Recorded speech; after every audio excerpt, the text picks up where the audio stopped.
Welcome back to another No episode. hands. Welcome back to another episode of TinoTalks. We got my boy DJ Kenzo in the building today. Yeah. Put the applause in the edit. Woo. How you feeling today? Feeling great, bro. How you Huh? doing? Shit, chilling. Seen you. You know, it's another day, another blessing. Yes, sir. Glad that you could Gratitude. stop by. We do appreciate that. Hella Uh, appreciate Thank that. y'all for having me, bro. Of It's always course, good to of come back course. home. Now I know, you got a new single coming out. Mhm. You know, we've been doing a big rollout for it. I just want to dive into what you got cooking with that and the thought process behind all that. Man, Fine Girl, bro. I'm really excited about that one. It's been a long time coming. My last single that came out was titled Couché, which was like last year, and Couché in our language means hello. And at the time, I had thought like, man, I'm gonna cook up an album, and then life hit, and that album never, was cooked. And then I actually got to link up with my good friend Clado, and we had a session, and we pretty much made Fine Girl together, like was producing it together, like going back and forth. I was doing the drums, he did majority everything after that.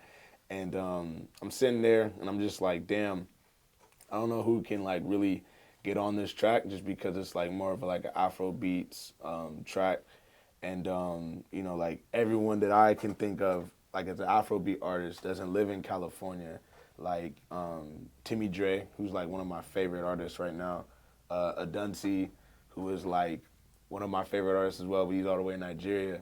So I was like, fuck it, and I just started writing, and I just had that chorus, like just kept saying it over and over and over again, and Clay was just like, hey, lay that down, and then I did that, and then I was just like, okay, for sure, and then he's like, hey, you got some more stuff? I'm like, yeah, and then I laid the verse, and I was like, oh shit, the song's done, and that was all she wrote, and then the rollout plan for it is just like a dream that I was having, and just little symbolism of like my culture in there. Like, shout out to Curse and shout out to Jerry, helping me direct that joint and really just getting behind it and believing in the vision. Like, me sitting down, watering my grass, like my pops used to always say, like, you can't leave that house unless you gotta water your grass first before leaving the house and watering someone else's grass. Like, you can help hella other people all the time, but you gotta make sure that your shit is like together first. Me sitting down and a woman standing up. Usually when I'm talking to my mom, she always makes me sit down and she stands.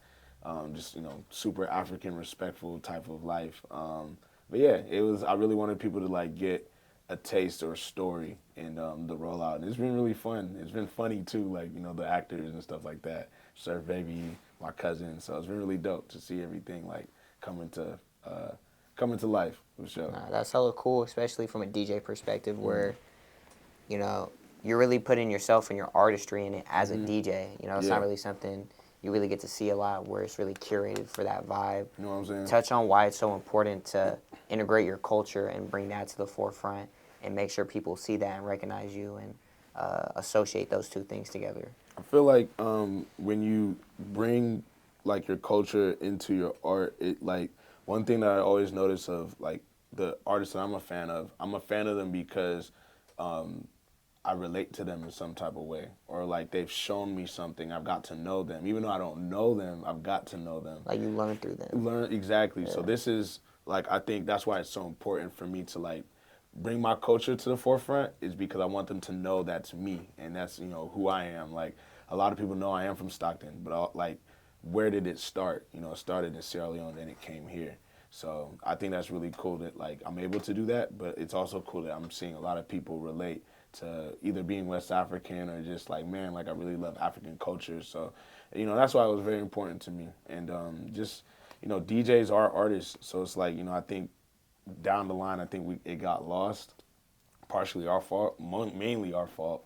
And, sometimes I feel like there is some DJs that just DJ and there's some DJs that are really artists. And, also too, I wanted to push the envelope by doing that. And hopefully that, gets more people to be more creative with, and it has been creative. I'm really loving the way DJing is going, but also it's, sometimes we at a weird spot. So, but yeah, I'm really glad that people are seeing it and taking it for what it is. And I'm really excited to like put my culture at the forefront too. Now, as far as the production side, you've been DJing for a while. You were kind of more in the shadows on the production side. Now Yeah. you're, you know, making it more known and pushing that. Mhm. I mean, with a lot of the big DJs you see nowadays, where it's like David Guetta, Marshmello, You know what I'm saying? Steve Aoki, where it's like if you want to reach those big stages, you have to Gotta produce. you got to produce. Gotta So make your own music. what has that been like? That battle where you've kind of done it in the dark, now you want to bring it to the light. Like, what is that full circle moment like? Man, that's a good ass question. I just remember seeing one of my good friends, and we were just talking just about like just people's ego with DJing, and he was just saying like, you know, you can't really talk like you the shit when you playing other people's music, and that hella like, I was like, damn. That like struck a nerve right It there. struck a nerve Yeah. because like not trying to say I'm that DJ that talks my shit, but I'm like, damn, like I've reached this like level of like you know success with DJing, and I wanted to be at the level of like a Mustard, a David Guetta, James Hype, excuse me, Diplo, Steve Aoki, and at first I kept thinking like, oh, I gotta make house music, and I was like, damn, I gotta make house music, I gotta make house music, and I was like, you know what, I just have to like make music consistently. Like I already did it with my first album, Kennergy, but you know, Kennergy was dope, but I'm wanting to do something that like resonates with me and in the spaces that I want to be in.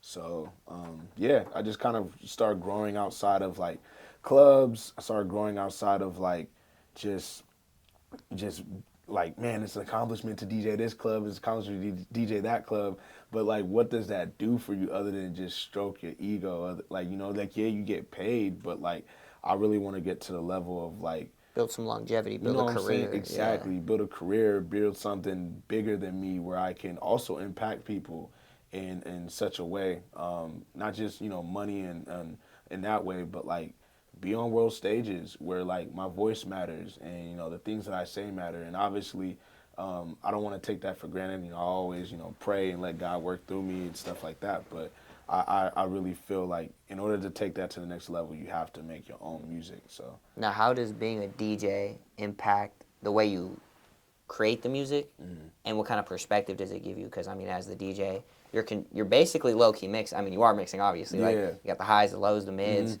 You doing you know, Afro dance, very drum driven, very low end driven. yeah. What kind of perspective does that give you when you go into the studio when you're trying to produce? It's like a cheat code because you kind of know what's gonna make people move. Like, you know, like you'll be slapping like a Victoni track in the club or a Davido track in the club and be like, oh, these drums make people hips do that, or these drums make people's hips, like not hips but feet move. So it really helps you like direct where you want to go in the studio or just production wise in general, just being a DJ for sure. Okay, okay.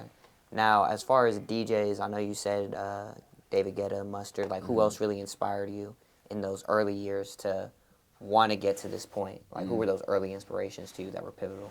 Jazzy Jeff, Miles Medina, because he was not too far from here. Like he was from Fremont, and I really looked up to him a lot.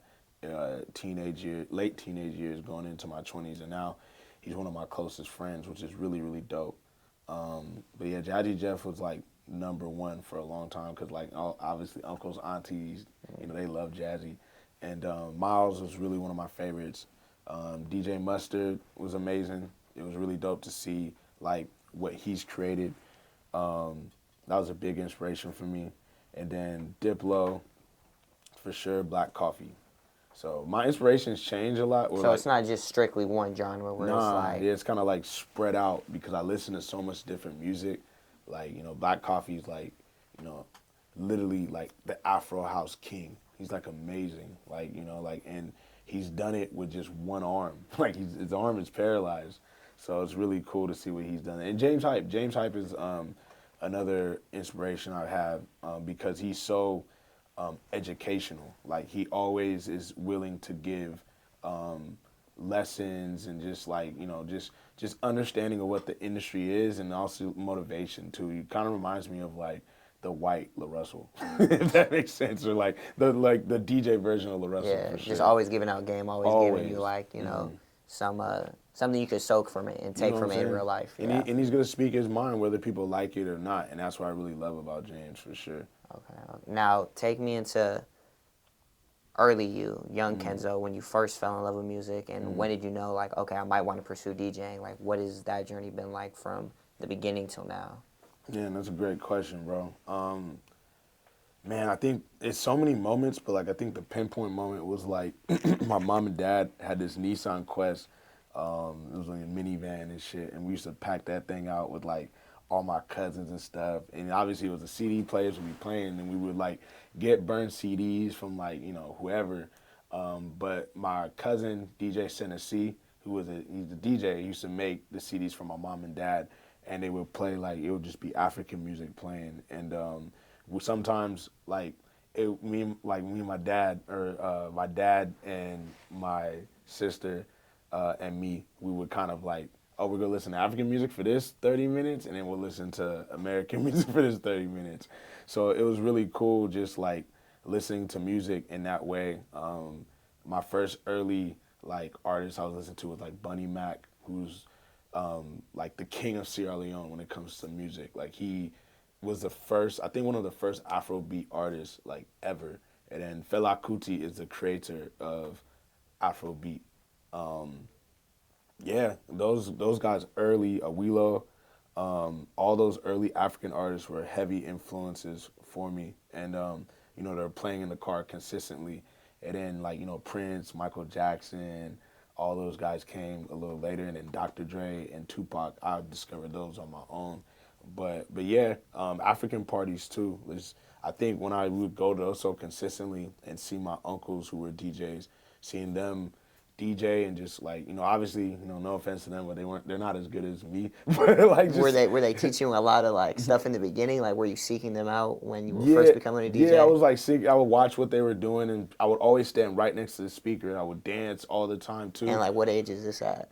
This is like has to be like 8 So or like 9. young. Yeah, super young. I was like Okay. 8, 9 years old when I was around it, and I like loved what they were doing and loved how they like manipulated the crowd to like get up out their seats and come dance, or get up out their seats and go get some food and relax. It was very cool, and yeah, those core memories stuck with me.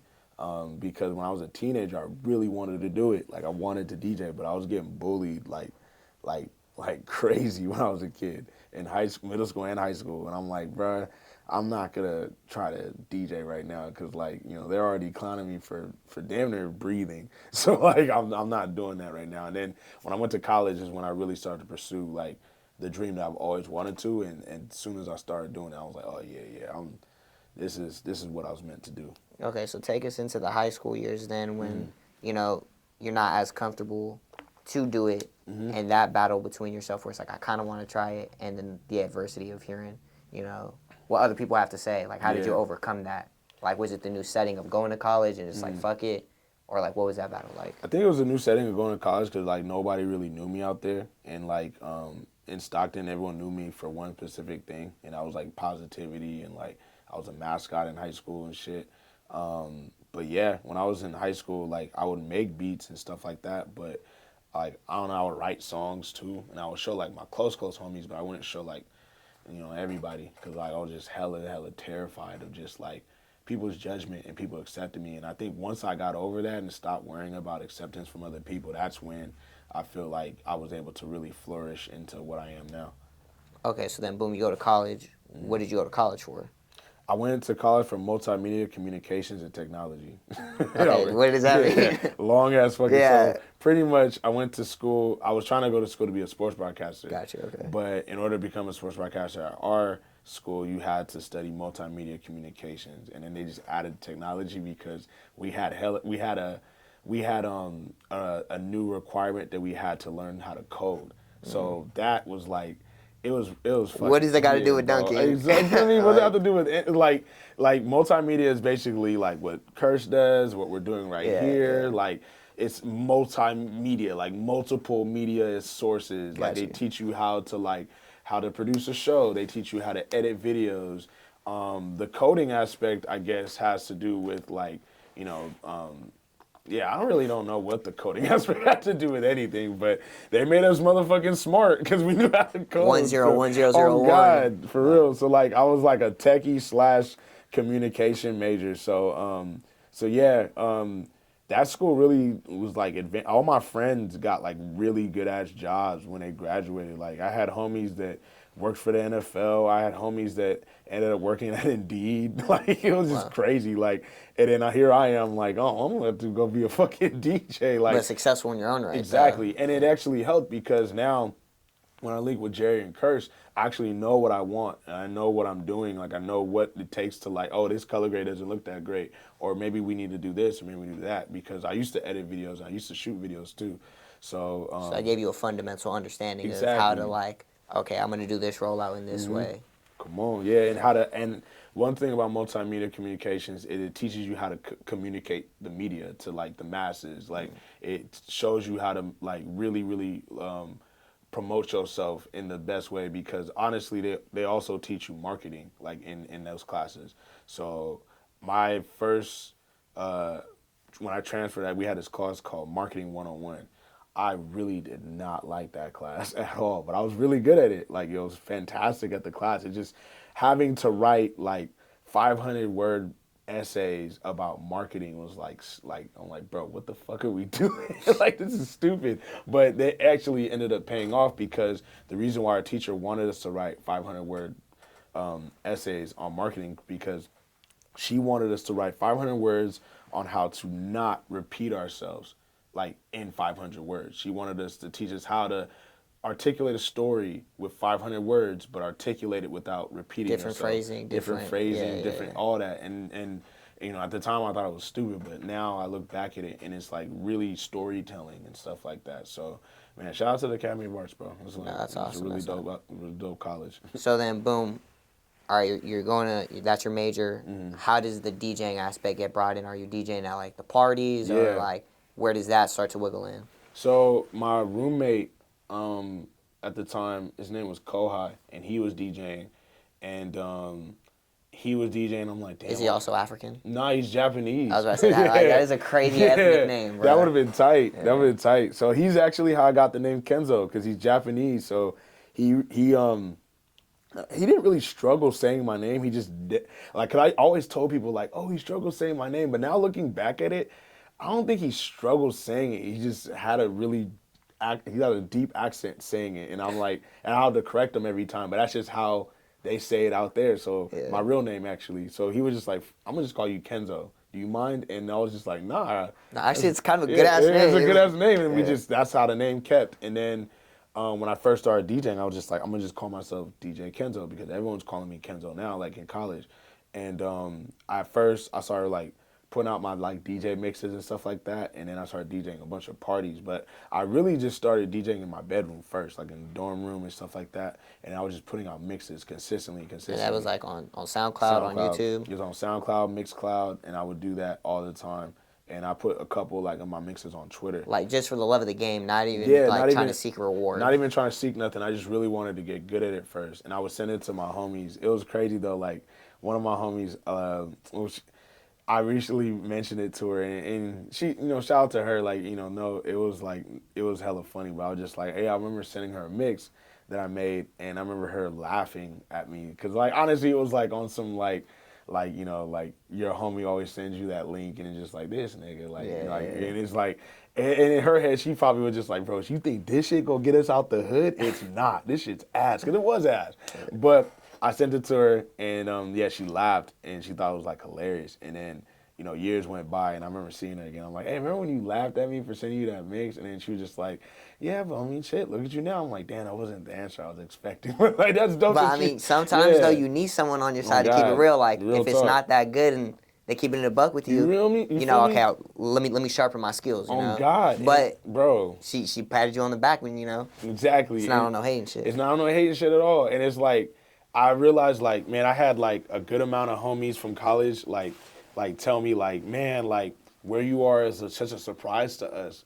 because we didn't know that like you weren't that good to us. And then I had a couple other homies who were like, oh, I saw it from the get. And in all honesty, they did. They like would tell me like, this is what you were meant to do. They were hyping me up like a motherfucker. But it was funny because I was just like, damn, like, I was hyping me up even when I was ass. That's how I know y'all my real friends and shit. But that doesn't make the people who weren't hyping me up like any less. Like they just didn't see the vision, and only you can see it at the end of the day. So, but yeah, that's really how it started. Was like, you know, I started DJing and putting shit up on SoundCloud, Mixcloud, and then I remember doing like my first couple of house parties. We had a fraternity out there, and the fraternity was like, it wasn't like a black fraternity or nothing. It was just like, you know, a couple Mexican homies, like, you know, like Indian homies, Middle Eastern homies, like, you know, Academy of Arts. Bunch of ethnic homies. You feel me? Yeah. You know, Academy of Arts had like everybody go there. Everyone's an artist and like art geeks and shit. Like we're all art geeks.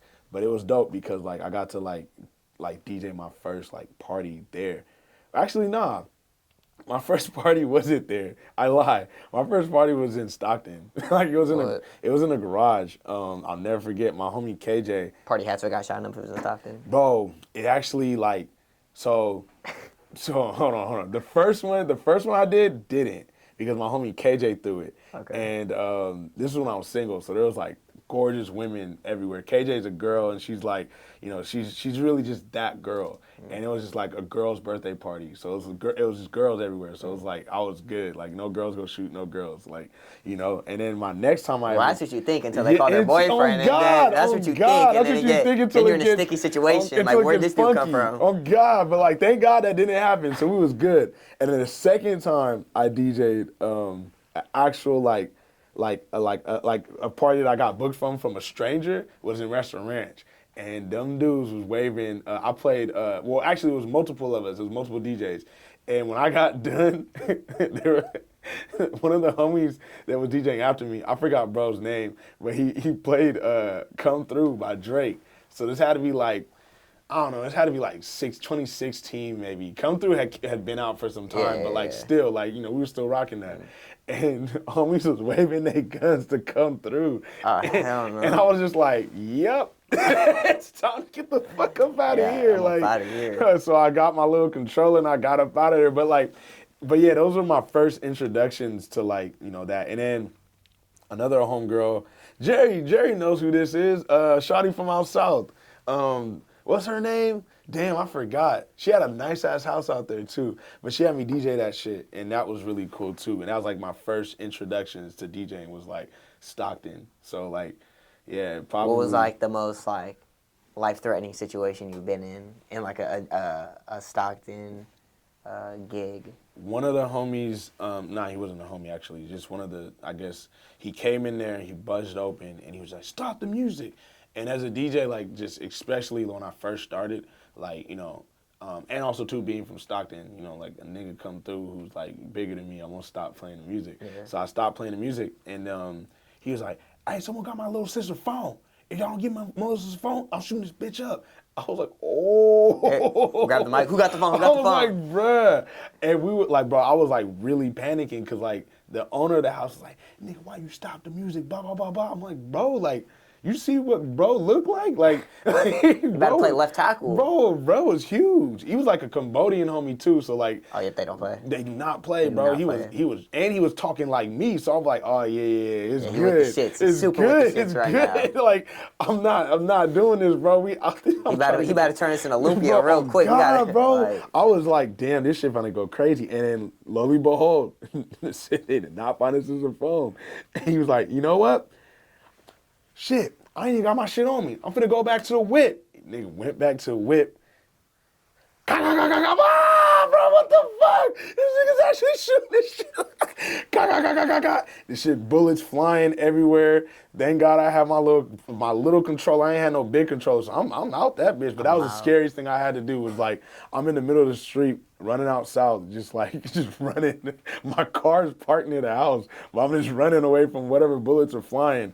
And yeah, bro, that was actually really terrifying now that I think about it. Like, it was funny to talk about, but damn, bro, I just remember getting hella hot in there because obviously all the bullets and shit. Yeah. But yeah, I don't even know if anybody got shot up. It didn't get on the news that day, so I think everyone was cool. I hope so. Nah, I get real tricky. It get real Bro, tricky. I left my car out there too. I was gone. I called one of the homies to pick me up, and that's all she wrote. And then I got my car the next morning. Sometimes how you gotta do it. It's how you Bro, gotta do it in it was those really like terrifying. After that, fight or fight oh situation. God, I was like, I'm going back to my nice art school, and I'm finna go DJ with the art kids. Nah, for real. Okay, so then once boom, you're at the School of Arts, starting to DJ there. When do you start to like, all right, this can become my job, this can become my career? And did you even graduate from a? Yeah. I got my bachelor's degree out there. Okay, so when you get the bachelor's degree, but you're not really trying to pursue anything in that field. You want to go with the DJing shit. Man, at first I was trying to pursue something in that field because, like, man, when I went to the Academy of Art University, it was like such a culture shock because here you are, this kid from Stockton, black kid, African kid from Stockton, and I mean, shit, you know how it is out here, and you go to a school like that with like my parents really, they did okay for themselves. Like, they did what they had to do coming from another country, coming here. But those kids' parents, like, I was going to their houses and, like, I'm driving in my '05 Camry. And, they driving in Corvettes, Audis, BMWs. Some of them. Because there's some of them who did sports like I did. And they came from, like, similar backgrounds like me or even worse. And I was just like, damn, bro, like, this is interesting. Like, it was just a culture shock. And at first, I was just like, you know what? I'm going to just do whatever I got to do to not get in no trouble, to not go back home, and to really just put my feet down and graduate college. Because African household, they want you to graduate college, for sure. They want you to get your degree, go be a doctor or some shit. But I wanted to be a sports broadcaster for surely. Like, that's what I really wanted to do because I love sports and I was really educated on sports and was really talented at like reading teleprompters and stuff like that. But once I started like going to school and like really like seeing what you have to do to be that and like suit and tie and stuff, I was like, I don't want to do this shit, bro. This is not for me. So like my mom is hella crazy. My mom was just like, she advised me to minor in acting. And at the time, I wanted to minor in psychology and shit, just to be one of them cool kids. Like, I was like, bro, I want to know about people's You minds notice and his shit. left twitch, he's Oh lying. God, oh God. But then my mom was like, nah, you need a minor in acting. Because, if say you get an acting job, you don't need to go to college out there no more. You're good. You can drop out. Like, because my mom always pushed me to be an actor because she was just like, she had me do a bunch of commercials when I was a kid. And I actually am really talented at acting. I just would always push it to the side because, your mom is telling you what to do and it's embarrassing. And also, too, I didn't want to be a theater kid, even though I was really good at theater class and shit like that. Like, my theater teacher advised my mom, like, he should take this a little bit more seriously because he's really fantastic at, like acting. And my mom was like, yo, you should minor in acting. So I'm minoring in acting and stuff like that. And, it was dope. But then I was just like, damn, damn, fuck, I forgot where I was going with this story. What was the question again? When is it like the pursuit of bachelor versus becoming a DJ? Yeah, so I'm minor in acting, and once my mom said that, she was just like, oh, like, yeah, you can, if you go crazy with acting, like, you can drop out, you can do whatever you want because you're gonna make money and stuff.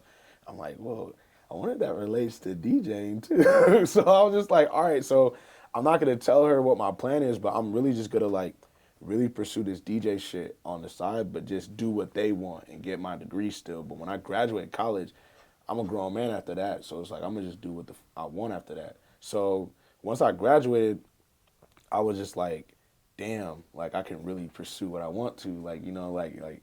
But then I started thinking about it, I'm like, nah, like, let me go get a real job, and I want to go work for I worked at Pac-12 for a while, and like I said, I just started realizing that world. Like Pac-12, like with Berkeley and. Yep, Pac-12 conference. Okay. Yeah, I worked. And what were you doing with them? So at first I was an intern, and then I started doing. I was a video editor assistant. So basically, what I would do was I would basically help out.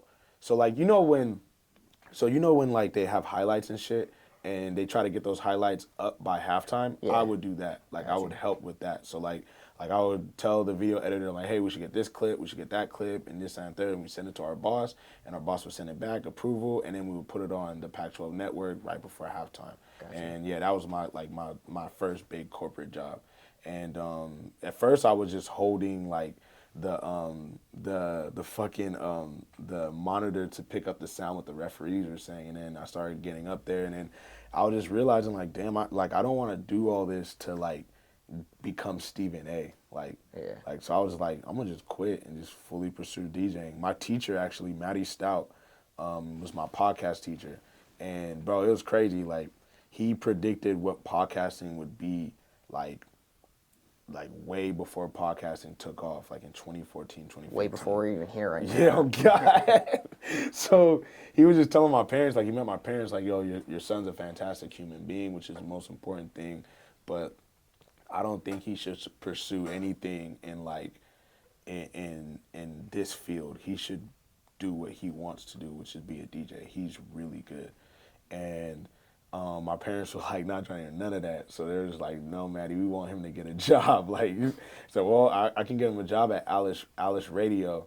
And so I was working at Pac-12 and I was working at Alice Radio, which is like this local radio show in San Francisco. And basically that job was hella cool, but it also sucked. All I had to do at that job was, because I was an intern and then I started working for them as an assistant as well, I would just have to go to concerts and write about the concert and give it to them to read and stuff like that. To like summarize, basically. To summarize and share their experiences. But they would never go to the concerts, but they would, I don't know if I'm supposed to say that, but they would never go to the concerts, but they would act like they were. Yeah. But that was dope because I got to go to concerts and see that shit and for free. Like who was like the coolest person you seen in concert? Man, the coolest person I seen in concert, bro. Damn. Michael Jackson. I seen Yachty. I got to see Yachty in concert. That was fire. I got to see it's actually a dope. I got to see Tame Impala in concert. That was really dope. That was really fire. I think my favorite concert I went to though, because it was like there was a DJ beforehand. It was Metro Boomin. It was Bryson Tiller.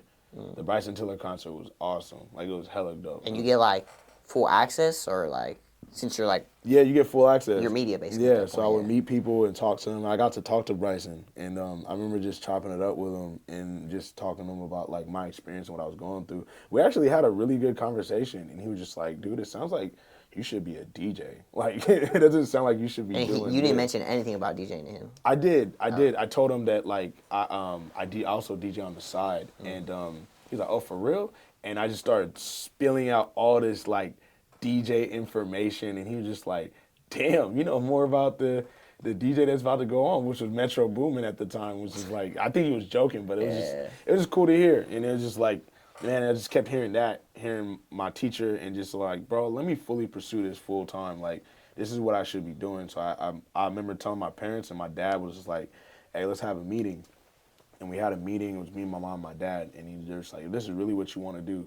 Like, you know, whatever it takes, like, you know, we're praying for you, we'll get behind you. But that took a lot for them because, you know, African parents are just like not, especially my dad, it took him a minute to like, you know, my mom wasn't really tripping, but my dad, it was really tough to get him over that hump. But once he got over it, it was like a weight lift off my shoulder. And I was like, oh, I bet I'm finna turn this bitch up. And never looked back since. So then once you, boom, full throttle, this is what I'm doing, what was that early stages like? Are you just trying to get booked at clubs? Are you taking any, like, what does that source of revenue look like? How are you mainly getting paid? Man, so like, yeah, 2018, I had just graduated college, and that was my first club gig, I think. And I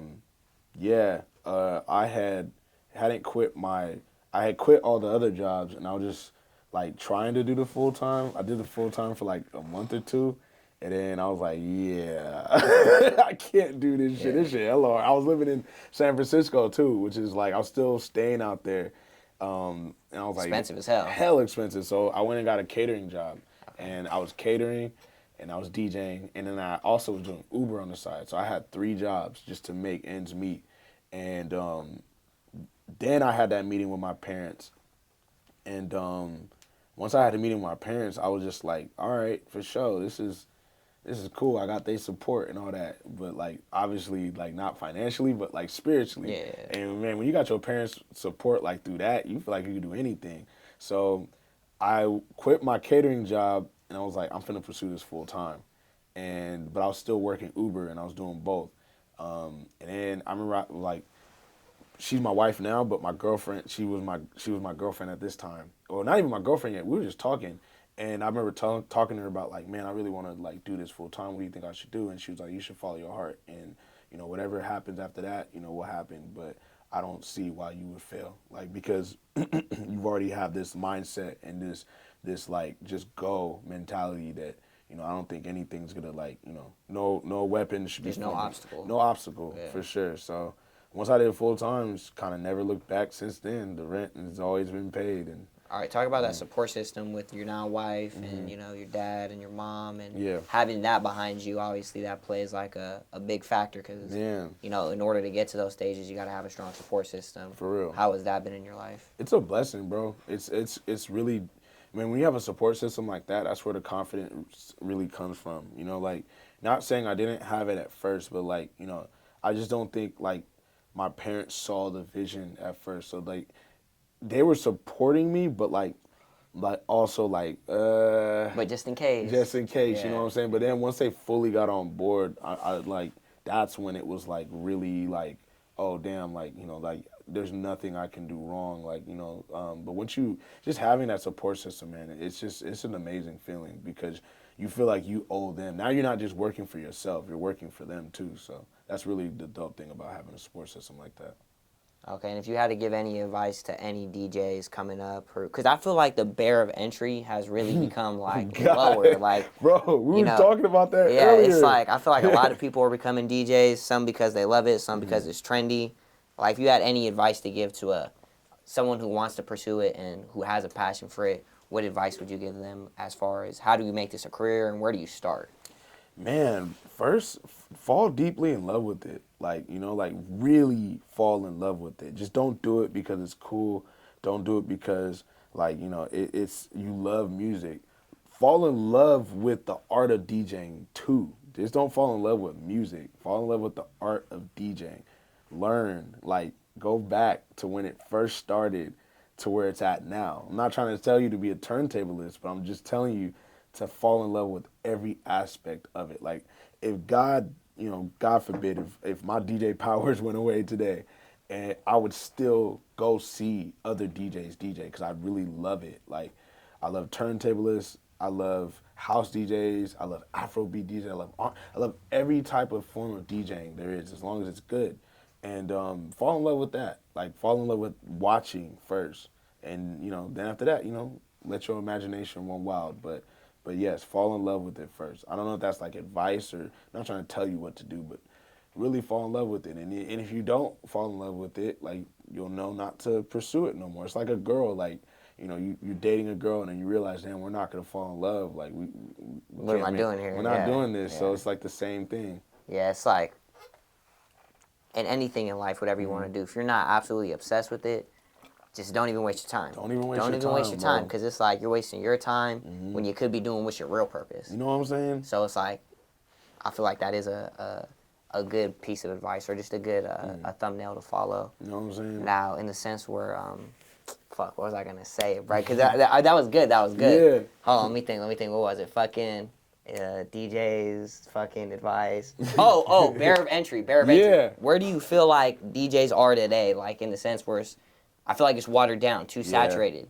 Yeah. Do you feel like it's too saturated nowadays where it's anyone's almost a DJ? You know what I'm saying? I feel like it's 50-50, right?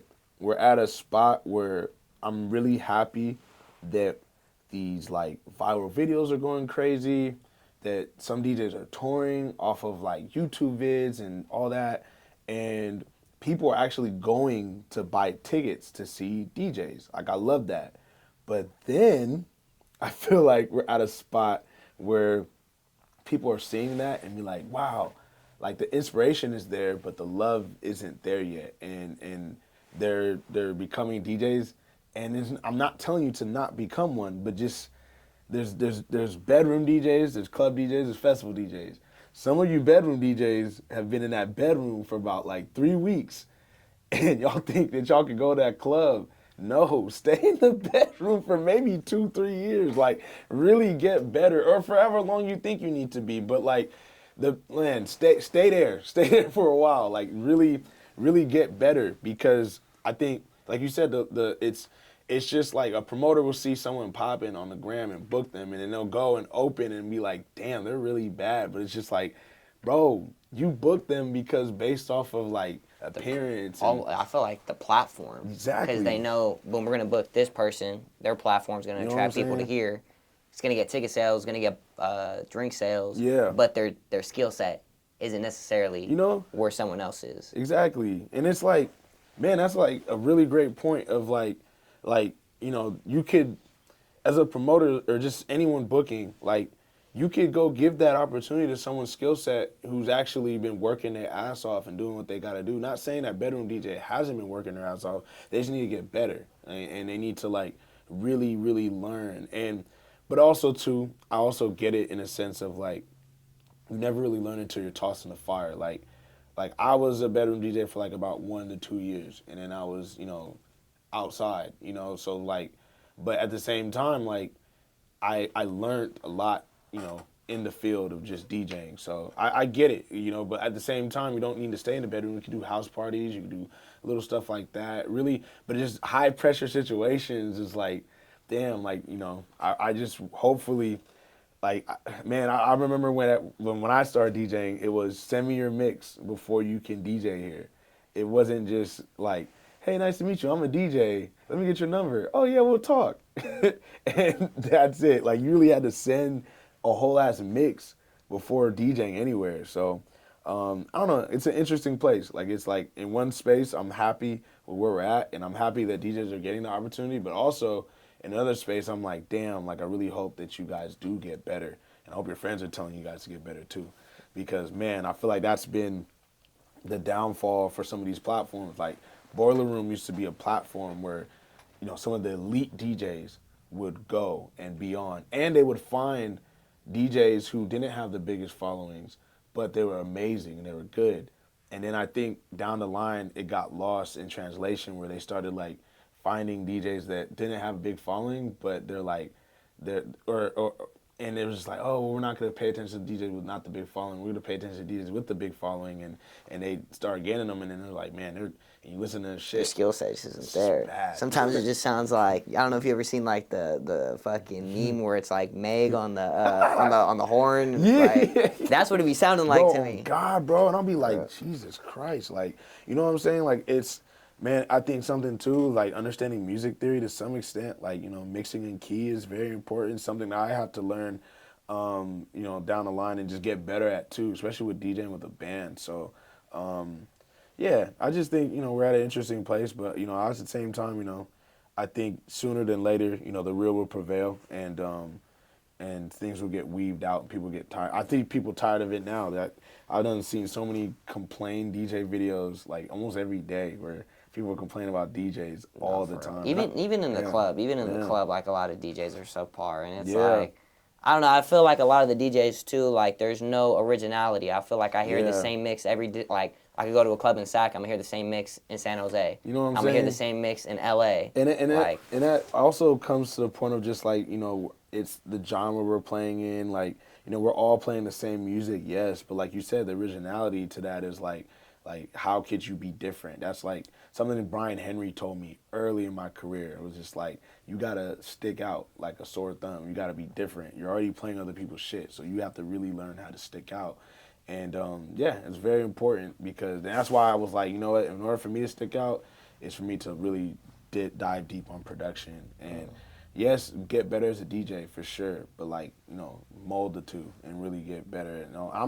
I still feel like I need to improve every day. Like every day I feel like I need to improve. There's some nights where I'm a great DJ and people are like, man, they're complaining on TikTok. We're like, well, you need to go see DJ Kenzo though. That would change everything. And there's sometimes those complaints can be about me because there's, not gonna hit every night, but the willingness and the openness to get better is still there, and that's what I'm really grateful for. I don't think that drive will ever go. Like I may, fall short and get stuck at times, but I still always want to get better. Like, like something my friend T told me, just like, being great is, you just don't want to be great. You just got to be, but you can always get better, even when you're great. So.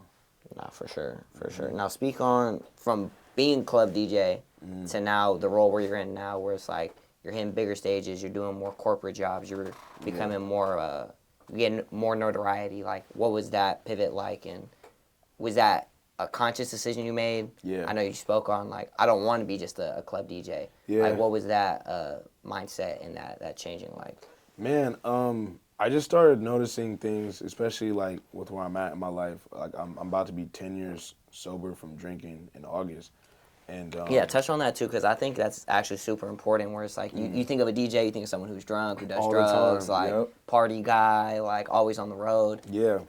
Touch on how you're able to be sober and still perform at a high level. Or I mean, of course, perform at a high level. You're sober, but it's like it kind of seems like the antithesis of what you would think for a DJ. Oh God. So yeah, speak on your sobriety and everything. I think being sober, it makes me super authentic. Like that's really me. Like if I said something on the mic, I really said that. If I did something I really did that. Like if I mess up, then I mess up. Like if I did great, then I actually did great.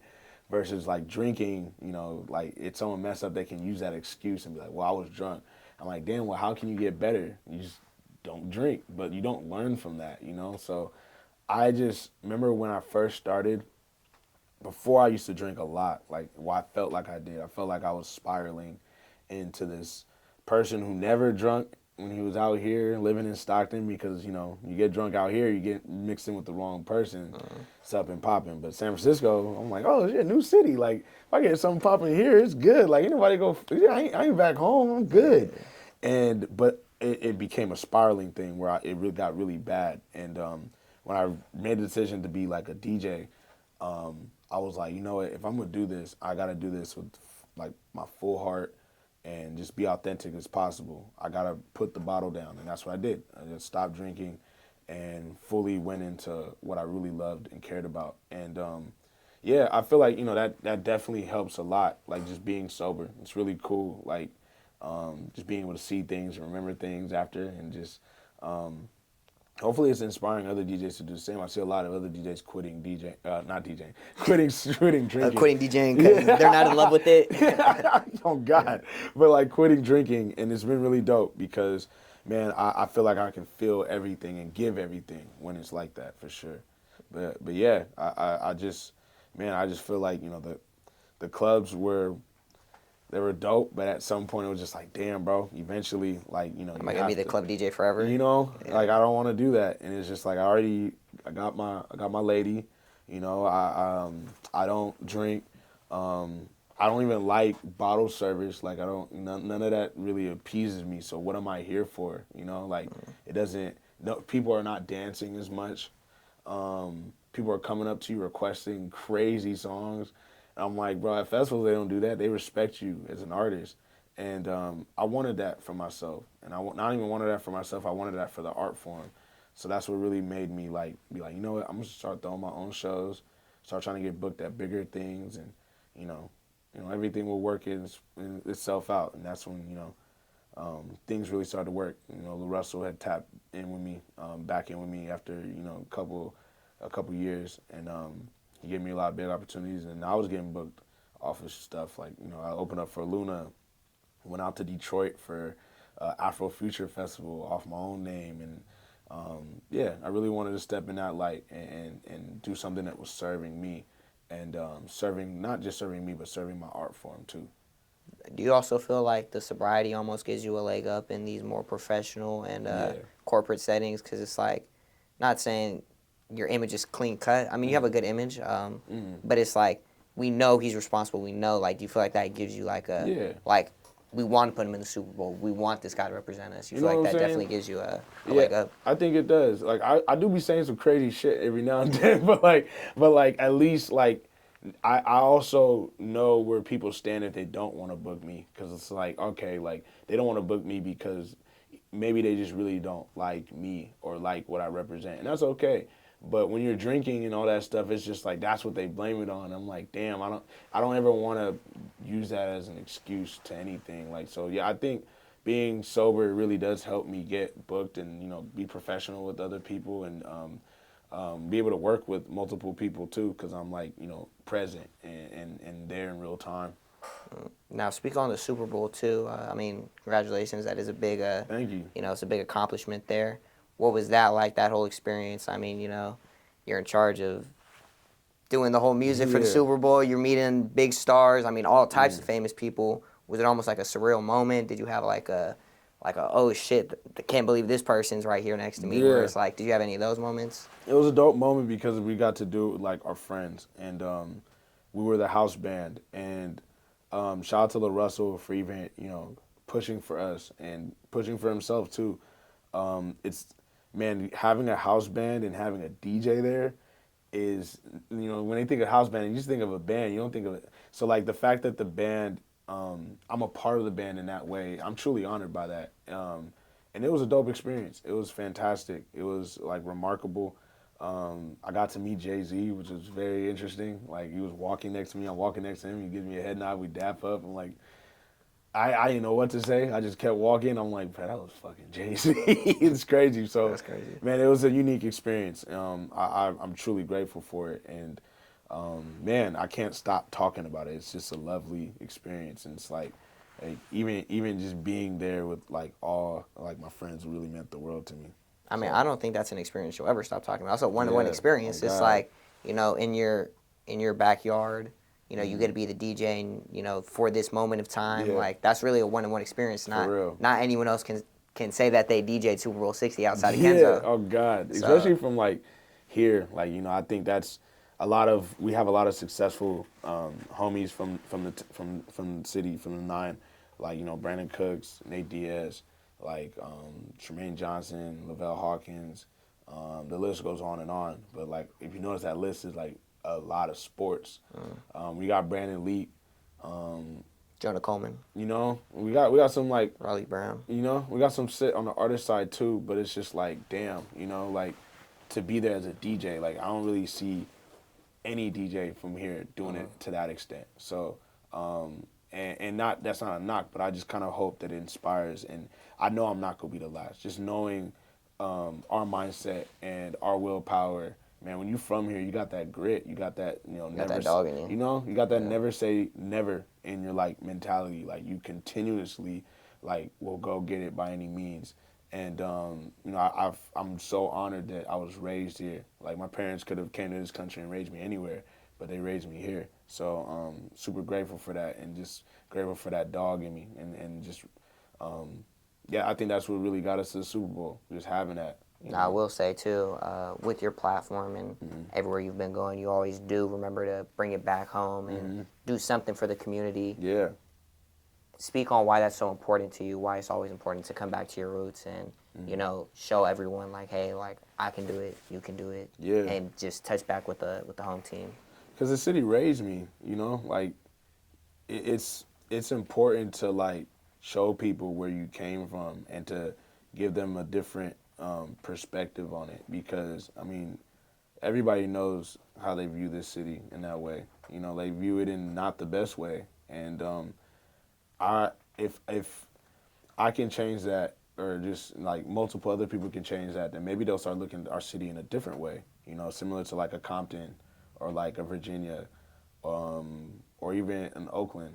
But yeah, I think that's why it's so important, is because like, man, it's like not like I owe you, but it's like, man, y'all raised me. Like this is our celebration. Like this isn't just my success. This is our success. Like, and if we're gonna be successful outside the crib, why not bring it back to the crib? So yeah, that's why it's so important, for real. Nah, yeah, that is very admirable that you do that type of stuff. Even with Appreciate Lil you. Russell, it wasn't this Christmas, but I think it was the last Christmas before you guys came. You guys did a toy drive. Speak on the whole meeting of Lil Russell, how integral he's been in your growth. And Man, Russ has been like just a really dope friend. He's like a brother, for real. Like we have our moments where he's a troll.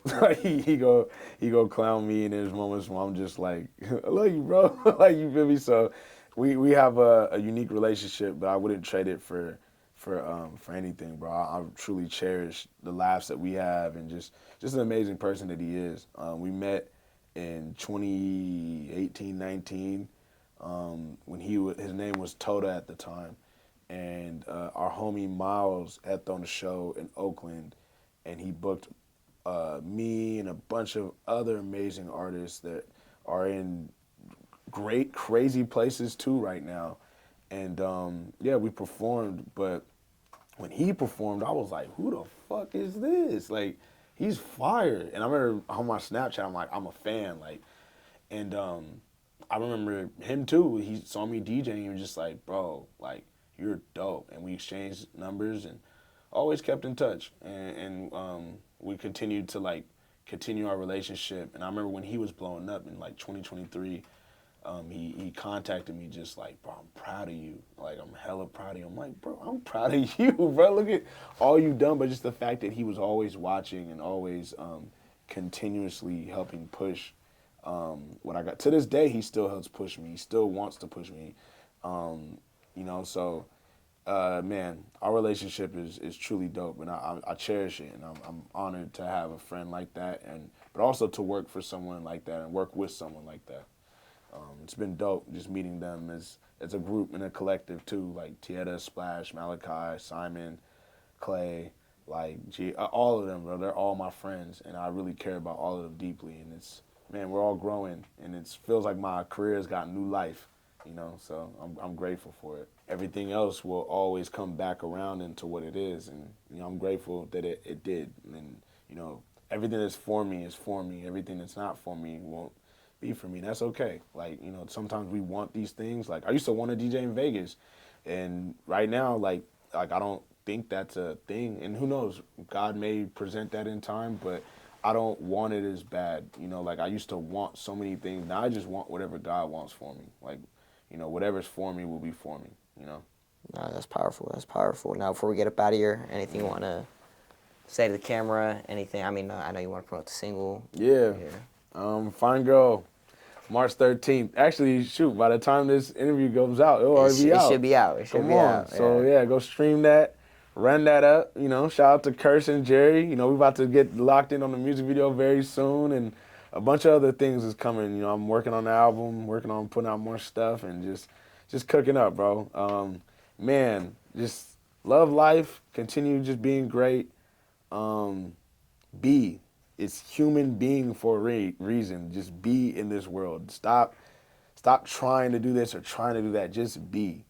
Everything will work out the way it's supposed to.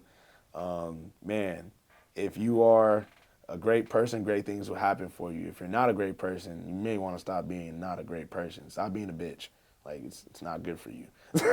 So, that keeps your cortisol levels high, stress hormone high. Yeah, oh God. And these heart attack on the rise. You feel me? Stop being a hater too. Have love in your heart. There's a lot of love to go around. It costs way more to hate than it does to love, bro. Like, hating is like the worst thing that you can ever do. Free. Love is free. Love is free. Hate costs money, bro. It costs hella money to hate. Like, you got to run up your phone bill to, like, you know, be on Instagram and tweeting at people all day. Like, you got to run up your light bill because the lights is on.